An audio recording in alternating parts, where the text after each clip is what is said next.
Okay, we are rolling.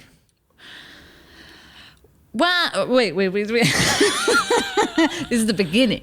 Yes.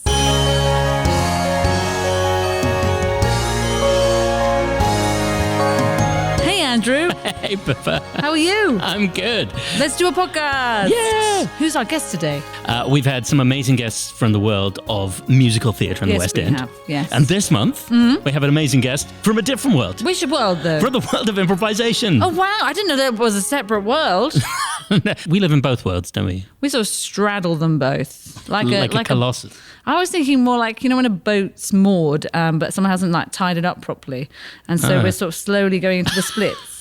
Yeah, I see. One leg on land, one leg on sea. I was imagining an ancient monument sort of declaring its beauty and majesty to the world, and you were thinking of something going slightly wrong. I was thinking of a on a canal. slapstick, hilarious canal moment. Our guest is Suki Webster. Yes, Suki Webster. She's an actress, she's an improviser, she's a writer, she's even written a play, and she's on her telly programme on Channel 5. That's right, Motorhoming with Merton and Webster, where she and her husband, Paul Merton, do motorhoming. Yeah, they go around the country, like the whole country, in a motorhome and do little improvisations, actually, is what the TV show is. She'll tell us more about it, I'm sure. I can imagine so. And you might also know her from the Comedy Store Players. She tours with Paul Merton's Impro Chums and is generally an amazing impro bod. But Andrew, what have you been up to? Well, by the time this goes out, Pippa, I will have done a show in York. But at the time of recording, I haven't done that showstopper in York, so... Well, why don't you tell us if you're looking forward to it, and then the next podcast you can say whether you were right to look forward to it. Yeah, okay. I'm definitely looking forward to it. Yeah. Beautiful theatre, York Theatre Royal. Beautiful city, York. Have a friend who lives there. David Reed. Hey, Dave. He's also my friend. Oh, all right. I just want everyone to know that. Let's not use this podcast to claim ownership of David Reed. And it's beautiful weather this week, so all indicators point to a wonderful improvised musical at the York Theatre Royal. I'm excited about going to York, and then I'm doing the Comedy Store Players. I'm excited about that. And then I do the West End, and then I take a break to have a baby. Why did you say that ironically, Pippa? It is literally true. But it's less ironic. I think I was thinking, I don't think I've said it out loud like that before. Have you not told Callum yet? I have not told Callum. Mr. Pippa is, luckily he listens to the podcast. Oh, thank heavens. So he'll find out. And let me take this opportunity to wish him many congratulations. So I'll be taking a break. So then I wonder, what I'm interested in is how much this poor child will have to have songs improvised for it, because I'll have some kind of song deficit. Song deficit? You can't remember any songs? Or maybe I'll have a build-up of songs that haven't been able to be performed. Oh, I see. So this child will become my audience. I mean, to be fair, a newborn baby is the perfect audience for an improvised song. That's true, because they're not going to complain. Because if they're crying, you can always blame it on something else. Yeah, absolutely. My daughter, who is now 4.5. Yes. Yes, she is. She is. Thanks for confirmation. Is very much a fan of improvising songs. She generally just does a little song interior monologue most of the time. Oh, really? And we'll just sit and go, I am sitting playing with Lego. I am building a house and a tree. She just sits and sings everything. I love your daughter because she's very innovative. Please, will you share the story of her playing Guess Who with her cousin? Yeah. Playing Guess Who with her older cousins, and then it's her turn. And then her first question is, does he have a puppy on his head? You got so close to understanding how this game works. And am I right in thinking this was when you were isolating, so you were hearing this all through a door? Yeah. Christmas Day, I spent in bed listening to the sounds of merriment, whilst unknowingly I was infecting the rest of the household with COVID. Oh, well, on that cheery note. Yeah. We've got Duncan Walsh Atkins on the keys. We recorded this at Tall Story Studio last month. And our guest was Suki Webster, and I think we should listen to it now. What a great plan.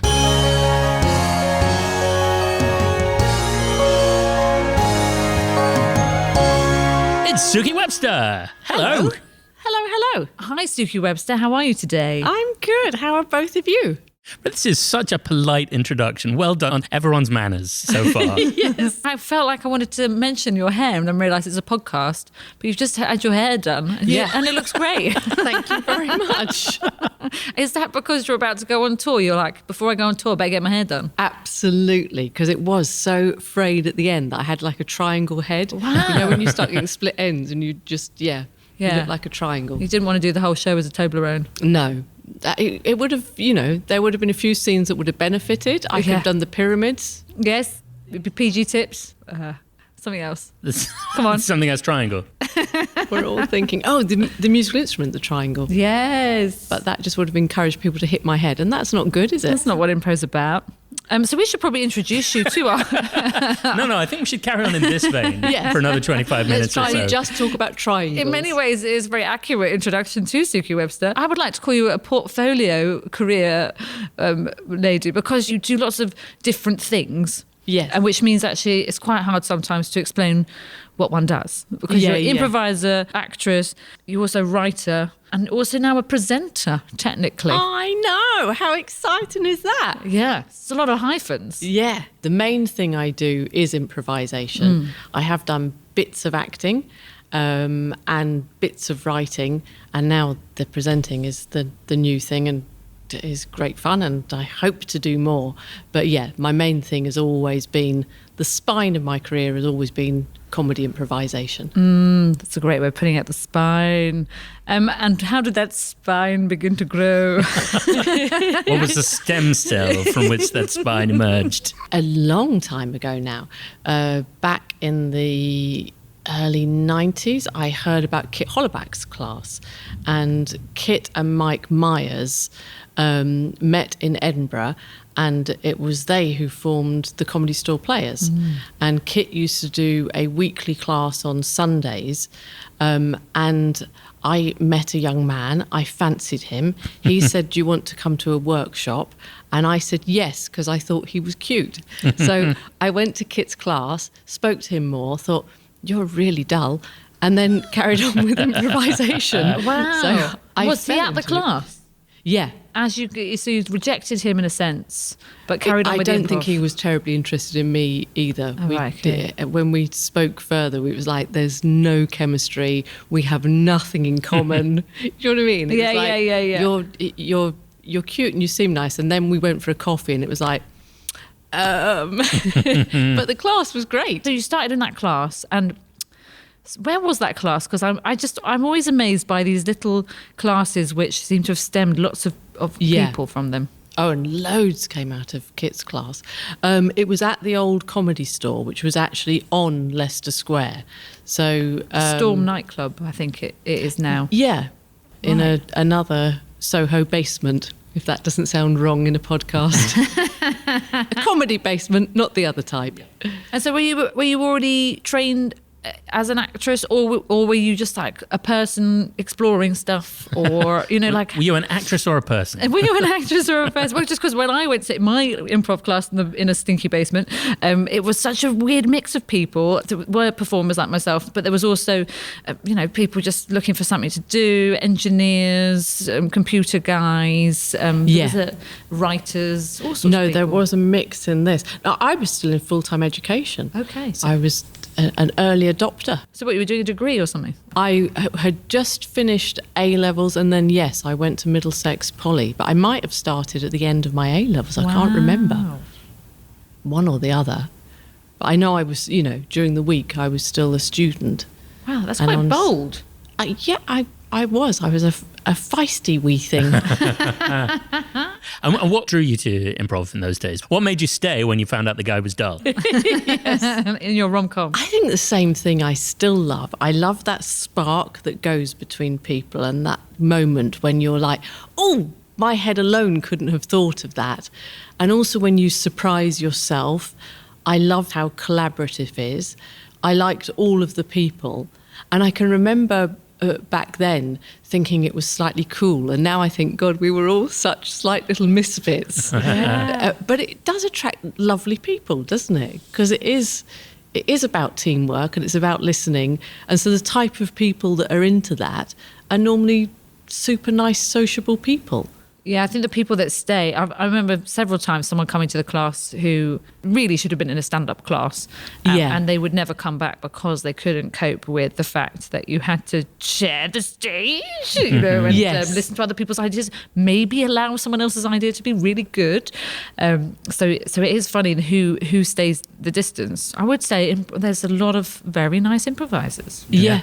In fact, sometimes when we're teaching, the lesson I'm often giving people, because such generous and warm-hearted people are attracted to come to classes, is like, be a lot less polite with each other. Yeah. Because there's that sense of sometimes people can be so sensitive. They're like, no, now is the moment for you to take the stage and say, everyone shut up, listen to me for a while. And I think culturally we've got even more sensitive, and there's upsides to that, because the fact that we treat people nicely and respectfully and are now talking about inclusion and really trying to make an effort is great. But it also means at times absolutely that, because as well, you want to be able to give some feedback and to be able to go to people, was that wrong or right? And them not to go, no, it's all lovely. You know, it's a funny period, isn't it? Because I both love the fact we're being more polite and want to go, oh, come on.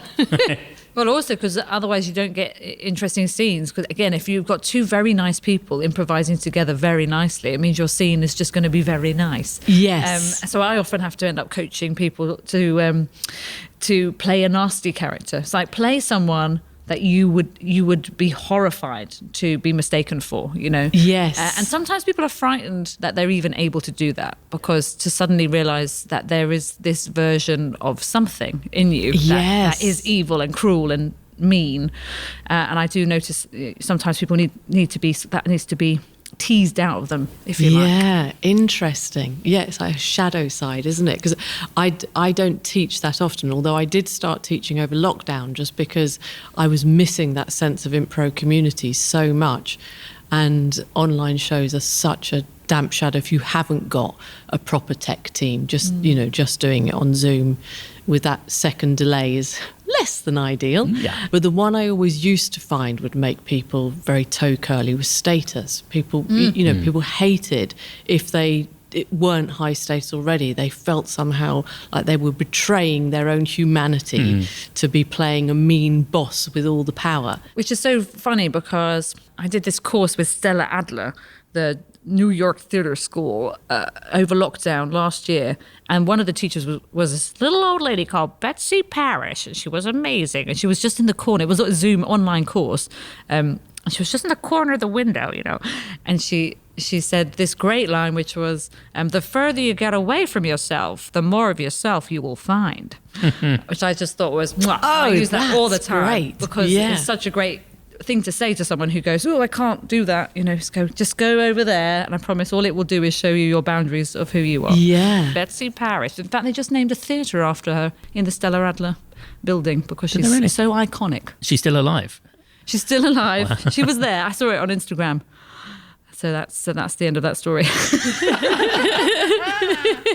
It's all it needs, Pippa. Really, really hot. I need to take my jumper off. Were you able to hear that on the podcast now? I'm not going to cut this out. This is gold material. Pippa's now taking her jumper off. She's looking slightly sheepish. She's quite red in the face. We can pretend you've got nothing else underneath. Pippa! Sorry, guys. Come on, be free.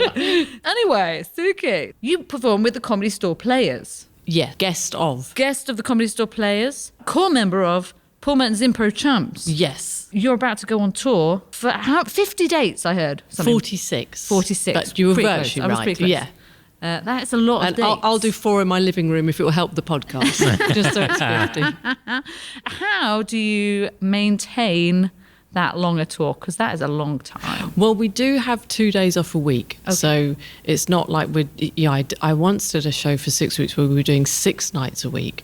And so you didn't really have a time for even that one night off wasn't quite enough for your brain to unscramble. And I have to say, week 5, we did the weirdest shows. They had really got into almost dream-like shows. But with 2 days off, that's plenty of time to, unscramble your brain and start again.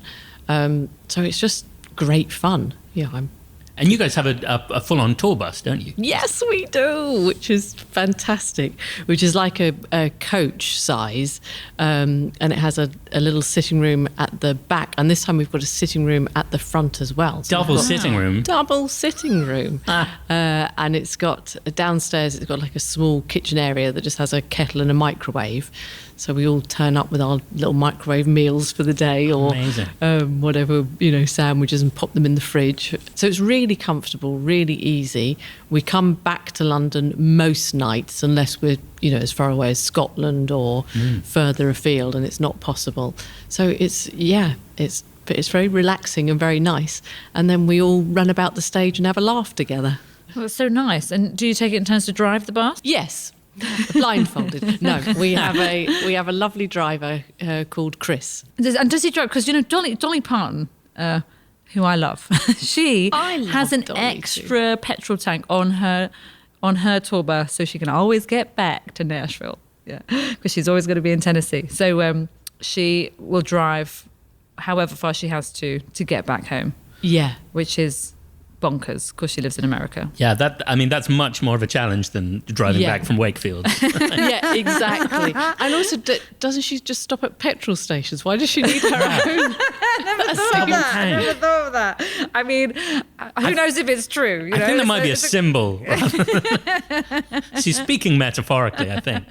Well, Dolly Parton, she never speaks in metaphors. I love that. It sounds, if we say tour bus, you think, beers and craziness. And you just said, we bring in our microwave meals and our sandwiches and put them in the fridge. Well, do you know, back in the day, because Chums has been going since 2004, and before that, when the Comedy Store had one in Manchester. Well, I think they still do, but the Comedy Store players don't go back and forth and do it now. But we used to, and back then it was a party bus. We would get on the bus afterwards, and there would be a little party every night. And now we're all like, right, I'll just have one glass of wine, or else I'll feel it in the morning. And would anyone like a bit of a charcuterie board? And we've become really kind of more sedate in our tastes now. Yeah, I just did the I'm Sorry I Haven't a Clue tour, and it was very similar. It was a charcuterie board. We got back to the hotel, and would anyone like a glass of wine? I think there was only one day where anyone had more than one glass of wine. And you go, there's a certain point in life where you just go, actually, I don't, exactly as you say, I don't want to feel this tomorrow. Yeah, that's it. And when you're, in your 20s, maybe in your 30s, you can just wake up the next day, have a pint of water, and within an hour, you're good to go. And now it's like, no, I can't. You can't do it. I just remembered that we first properly met. We're doing a show in Nottingham called Caught in the Act. Yeah. Had to actually genuinely forgotten about that show. So what does that say for that show? I don't know. Just that I've done a lot of shows where we improvised a courtroom drama. Yes. But we were in the Playhouse, weren't we? Yeah. That's right, because the year before I did it, and I think Tara Flynn was in it, and you replaced Tara Flynn the following year. And that year we were in the courthouse. So we were improvising a courtroom drama in the courthouse, and they loved it so much. They said, let's put it in the Playhouse. And then we were in the Playhouse, and I think maybe like 3 people came to watch it. Do you remember? I thought we'd sold quite well in the Playhouse, didn't it? Didn't sell well at all. I thought nobody came to see it. Did I make that up? Yeah. I think you have. Maybe it was the courthouse that didn't. I just remember Ian McLaughlin with a fake moustache made out of gaffer tape. Yes, and I'd forgotten that till you said it. Yeah, because we did that show at the Watford Playhouse. Yes. In something like 95. Yeah. Or 96. Something like that. Just to say that's not the we is not with me, because I would have been, I would have been we. Yes. But a long running show that had been brought back. Yeah. Well, maybe you're right, and maybe I've just seen it through rose tinted glasses. But my memory was it was sold okay. Oh right, my memory was there was no one there, and it was really bad. I, with no knowledge, have to be the arbiter of this fact right now. I'm going to say I believe Suki because it's a rosier view of the past. Yeah, that's so strange that we have such completely different memories. Audience figures aside, what was the show like to do? It was a fun show. I can't even remember how it worked. Did you get something from the audience? You must have got something from the audience. Yeah. Basically, there are two, the defence and the prosecution. There's the accused, and then there are various witnesses. So you went into the witness box. You were, first of all, interviewed by, is it prosecution first? And then you did a scene, a sort of flashback to the stuff you were saying, and then you do another scene from the defence's point of view. So you either painted them as terribly sweet and innocent or terribly guilty, and at the end the audience voted on whether or not they'd done it. It was roughly how it worked, wasn't it? Yeah. But did the audience give us what they'd done? Probably. They must have. I did this for several weeks at the Watford Palace and then again here, and I can't quite remember. But yes, I think so. Yeah, that must have been about 10 years ago or something.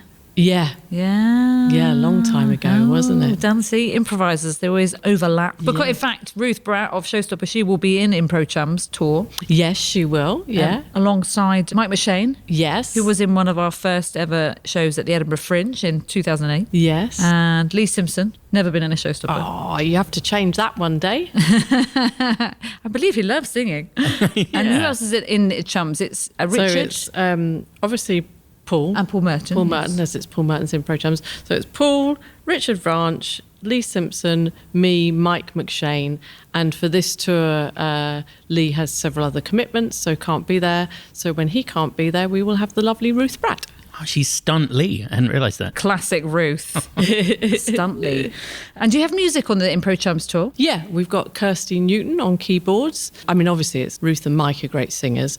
I can just about hold a tune and fake it. That's not our main thing. It's mainly a comedy show. But yeah, we throw in a few numbers now and again. Where do you start touring? Where are you kicking off? Kicking off in Margate. So I should have looked at all this, shouldn't I? Yes, you should have. And there's no internet here. We can't help you. We're in Margate then. I know we're in Southend this week. The first leg of the tour is kind of southeast, but exactly where, I don't know. I'll be honest, it's not even on your website. Yeah, it is, because there's Henry. a Chums. That's right, you start in Margate, Dunstable. Oh, well done. Here we go, Isle of Man. Isle of Man! Yes, Oh, gosh. the gaiety. That's amazing. Okay, I love the Isle of Man. But they've got that prison for one person, haven't they, on the Isle of Man? Have they? Tell us about the prison for one person on the Isle of Man. That's Might just be a the end of shed, my Pippa. fact. That's just a shed. Just hate allotments. Because it's so small, they had a prison for just one person because they never really needed to invest more than one person. It's true. I'm going to Google it right now. Amazing. Here, right, look. Prison for one. Oh, there is a bigger prison. Wait a minute. I was going to say. She's not immediately come back with lots of results. Yes. Or maybe This it was is- a Portaloo and you just got confused. There's a small prison that holds 144, but that's 144 is not one, Pippa. This one There is a prison for one person. Are you sure? Look, everybody, you get back to me about the tiny prison on the Isle of Man. If you know about the prison for one person on the Isle of Man, please tweet at the Showstoppers, hashtag Pippa was right. But not about the ticket sales at the Nottingham Playhouse for Caught in the Act. I'm just Googling Isle of Man tiny prison to see if I can find it. Okay, anyway, so Google doesn't seem to be working. So Yes, it's Google's fault. So back to you, Suki. You have also just done this show. This is, like I was saying about your portfolio career, motorhoming with Merton and Webster. Yeah. And so this is you and Paul, your husband, going around the UK in a motorhome. Yeah. And if someone said, what do you think Suki's going to do next? I wouldn't have gone, do you know what she's going to do? She's going to get in a motorhome, go around the country. What took you over there? Basically, we were asked, and one, it was a great job anyway, but two, we hadn't left the house because this was right at the first, unlocking. So we got to leave the house, which was so brilliant. I mean, it would have been brilliant anyway. And also, we could be in with a small crew, so it was all very easy to put COVID protocols in place because we were one small social bubble, and we got to travel about the country in a motorhome, or bits of the country in a motorhome, which was, it was glorious. And have you done motorhoming before? No, I had done static caravanning when I was a kid. I went on static caravan holidays and saw knobbly knee contests and, that proper old school like holiday camp. Yeah. Yeah, great. Yeah. But no, I'd never been in a moving motorhome before. So we were complete newbies. I had to learn to drive it, which it took a few hours, but it's not that hard. But it is so much bigger than a car. The first hour was, your shoulders are up by your ears and you're thinking, please don't let me hit anything, because they'll want to use that in the edit if I do. So yeah, it was great. And we got to do all kinds of things. I tried foraging for the first time, and that's been on my to-do list for about 3 years. But because I have the organisational capacity of an amoeba, I hadn't actually planned it and done it. They put me in the equivalent of a racing car, but it's like a frame of a car without the sheet metal on it. So it's the lightest weight racing car, but has the power of a Formula One car, and chucked me around a quarry, which I loved, and Paul hated. We met some sheep that you can actually take on a walk. Wow. What, like with a lead? Yeah. Wow. Yeah. It's called the Jacob Sheep Experience. And there's there's a breed of sheep that are as friendly as dogs. So the Jacob? The Jacob breed. Like the cracker? Well, they had actually trained 2 other breeds as well. So I think I had a Winslow sheep, which looked more like a traditional sheep. Wow. So literally you put it on a lead and go for a walk with a sheep. And they were lovely, particularly the Jacob sheep. So when we got back to the field, we let them off their leads and mine ran away. But the 2 Jacob sheep, they nuzzle you like dogs. If you're not petting them, they're like, come on, pay me a bit more attention. They're just gorgeous. And their wool, you really feel the lanolin. I never knew a sheep would be quite as oily as that. It was like, my hands never looked so good, apart from after petting a sheep. They're gorgeous. Any plans to keep a sheep as a pet based on that experience? I've never managed to keep a houseplant alive, so it would worry me if I attempted this. But if it was simple and I thought that I could care for it well, I'd happily have a sheep in my back garden. And how do you think, having done improvisation for as long as you have, how do you think that skill helped with this job that you suddenly was given to you, that you're like, oh, well, I've never driven a motorhome. I've not really done television presenting before, but here's this amazing opportunity. How did improv help with that? Well, I think a lot of what made the programme work was Paul and I's relationship. And a lot of it is us just driving along, messing about together, making each other laugh. So unlike travel shows that don't have some, people that have a propensity to comedy and are just them meeting people and then saying bits to camera, it was just us, literally constantly trying to make each other laugh and playing. So particularly the last episode, by then they were, really letting us run free. I won't, no spoilers, watch it. It's us just being us. And you'll see we're constantly sort of improvising. It's conversation rather than formal improvisation, but it's just us playing with each other. And I think that's what made it different and made it unique to us, Yeah, I saw a bit which... hashtag tiny spoiler, where you're calling yourself, you're trying to come up with superhero names for each other, and you're called Horsebox Girl, and then he's like, what's my name? Maybe the bicycle would inspire me, and you go, Bike Man. Bike Man? I sound like a courier. Yes. Everybody should go and watch it, because, maybe you're thinking, a motorhoming program, that's not for me.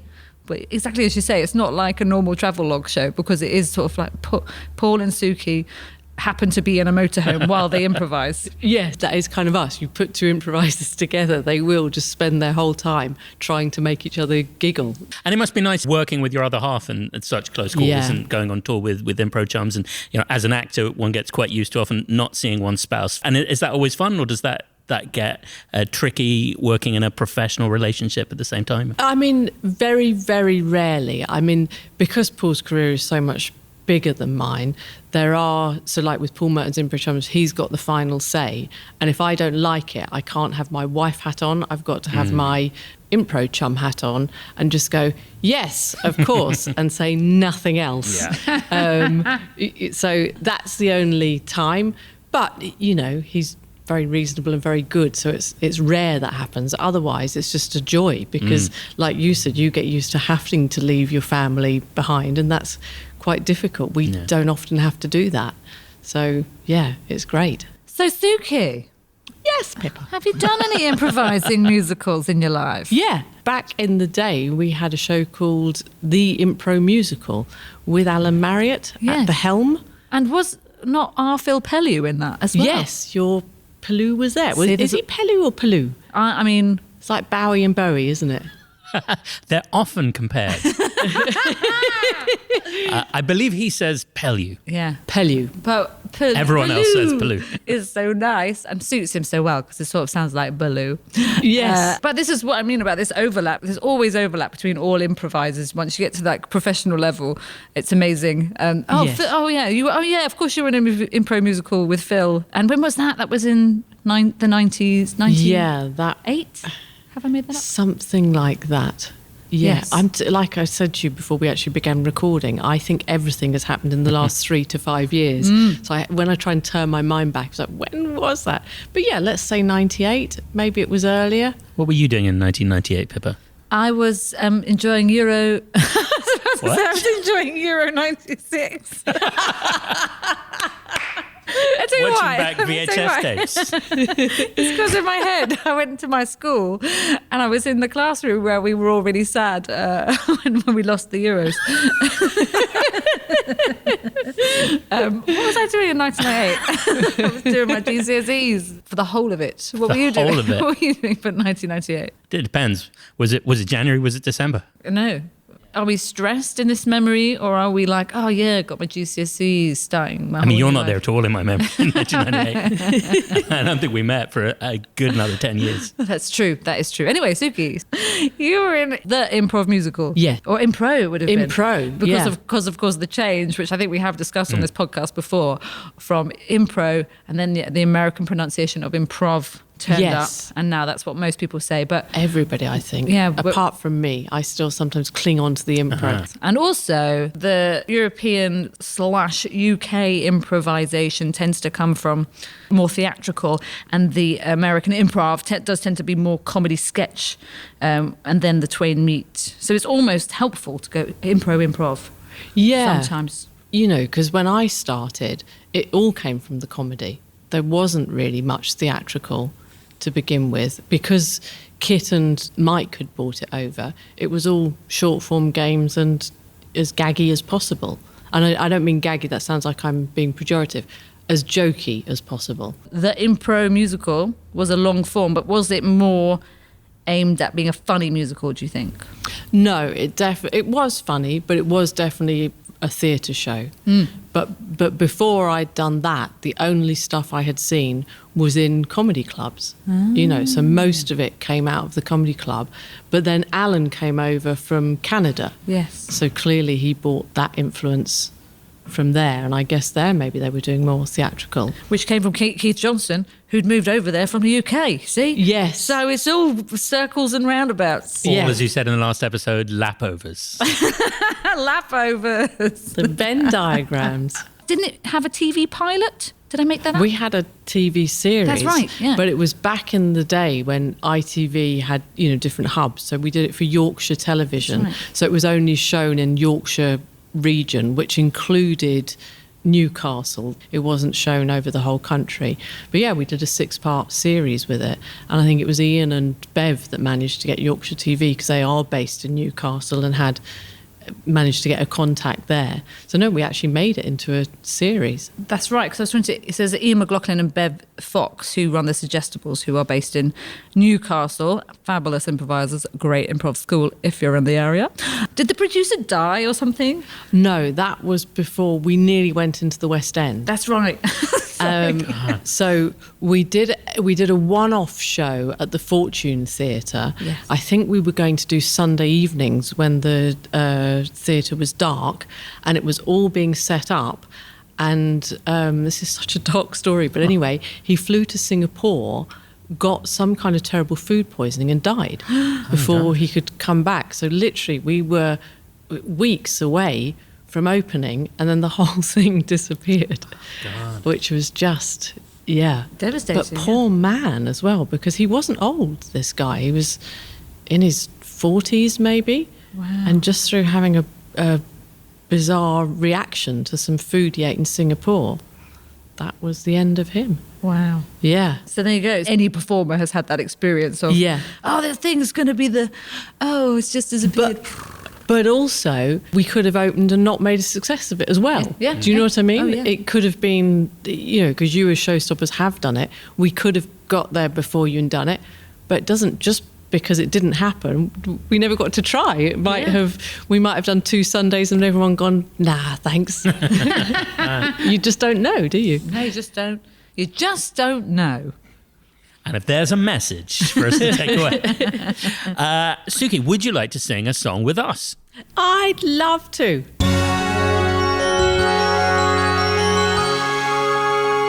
a lady duet. Okay. Let's sing about going to the corner shop. Okay. Yeah. I left my house with my purse, 'cause I needed something from the corner store. I walked down there, realized I'd forgotten my keys. Oh no. And so I turned around and looked to the ground and wondered where they might be. I realized I'd left them right at home. Oh dearie, dearie me. Without my keys, I cannot go to the store. No more. Without my keys, I cannot go to the store. Without my keys, I cannot go to the store. Without my keys, I can't go to the store. I'm now locked out of my house. I'm gonna have to live in this crevice next to this tiny mouse.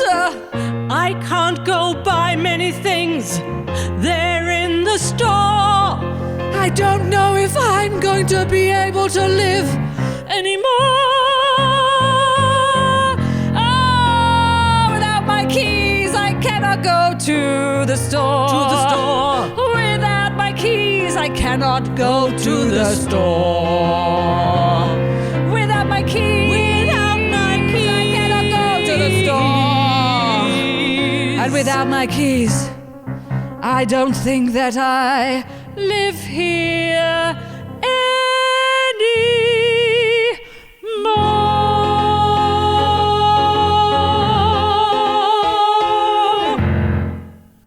Wow. It was epic. Awesome. Thanks so much, Suki. That was so great. It was fun. Thank you, guys. I don't get to do much singing these days, so thank you. That was terrific. Pleasure. It was a joy. Now, Suki Webster, is there anything people should know about you? How can they follow you? How can they know what you're up to? Well, I'm on both Instagram and Facebook, and of course there's my new website that I now know has to be updated. And what's your handle on the old Instagram? Is it at Suki Webster, is it? Yeah, I'm just me. It never occurred to me to invent a fancy name. Have you got a fancy name? Or Well, have you just mine's you? at I am Pippa Evans. Oh. Yeah. Thank you as well. That's an extra plug for me. Yeah, wow. Andrew, what's yours? Yeah. Andrew D. Pugsley. Okay, great. Yeah, so you've gone down the Suki Webster route. Yeah, very much yeah. just my name. Yeah. Pretty much everyone's done that, Pippa. Just like people to know that I know who I am. Yeah. You know, my essential self is there. I can remember years ago somebody said to me, never use your own name on social media. But I was thinking, but then how do we tell them we're on somewhere? Do you know what I mean? Yes, but it's me, Sleepy Dog, but I'm going to be here, but you won't recognise me because no one in life calls me Sleepy. You know? Yeah. I was Mummy Pepper for a long time on lots of things. Yeah, which it doesn't bode well. Mummy Pepper sounds wrong. And now you are going to be Mummy Pepper. Mummy Pepper, she's here. Hello. Thanks so much, Suki. We'll see you in the future. Yeah, thank you. Bye. Bye.